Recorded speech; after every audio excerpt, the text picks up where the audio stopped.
चेताई देले सरकार ओडिया रे नामफलक न लेखिले पड़िबो जरिमाना। ओडिया पक्ष पालन अवसर रे ओडिया रे नामफलक अभियान सचेतनता पदयात्रा अनुष्ठित होईछि। ओडिया पक्ष पालन अवसर रे ओडिया रे नामफलक अभियान सचेतनता पदयात्रा अनुष्ठित होईछि। श्रम और कर्मचारी राज्य बीमा विभाग पक्षरु मास्टर कैंटीन छकरे ओडिया रे नामफलक लेखिबा पई सचेतनता पदयात्रा आयोजित होईछि। मुख्य अतिथि भावे श्रम और कर्मचारी राज्य बीमा मंत्री गणेश राम सिंह खुंटिया पदयात्रा को उद्घाटन करिसेंती। एही अवसर रे मंत्री श्री खुंटिया कहिसेंती कि मातृभाषा हेउछि गोटिए जातिर अस्तित्व और भविष्यत।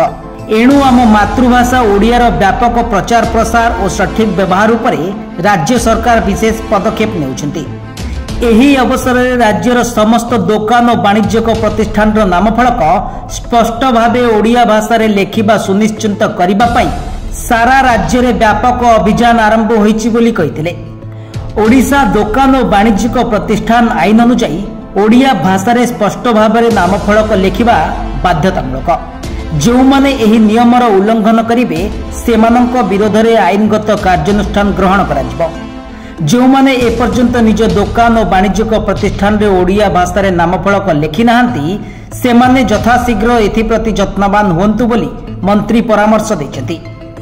एही पदयात्रा रे विभागीय पदाधिकारी और अधिकारी समेत विभिन्न स्वेच्छासेवी संगठनर प्रतिनिधि और श्रमिक संगठनर सदस्य प्रमुख अंशग्रहण करथिले। मास्टर कैंटीन छकरू राम मंदिर और पुनश्च राम मंदिर छकठारू मास्टर कैंटीन पर्यंत पदयात्रा जाइथिला। अनुरूप भावे नुआपल्ली दुर्गा मंडप लिंगराज स्टेशन और कल्पना छकठारे एही अभियान संबंधित सचेतनता सृष्टि करा जाइथिला। ब्यूरो रिपोर्ट सर्वसाधारण न्यूज।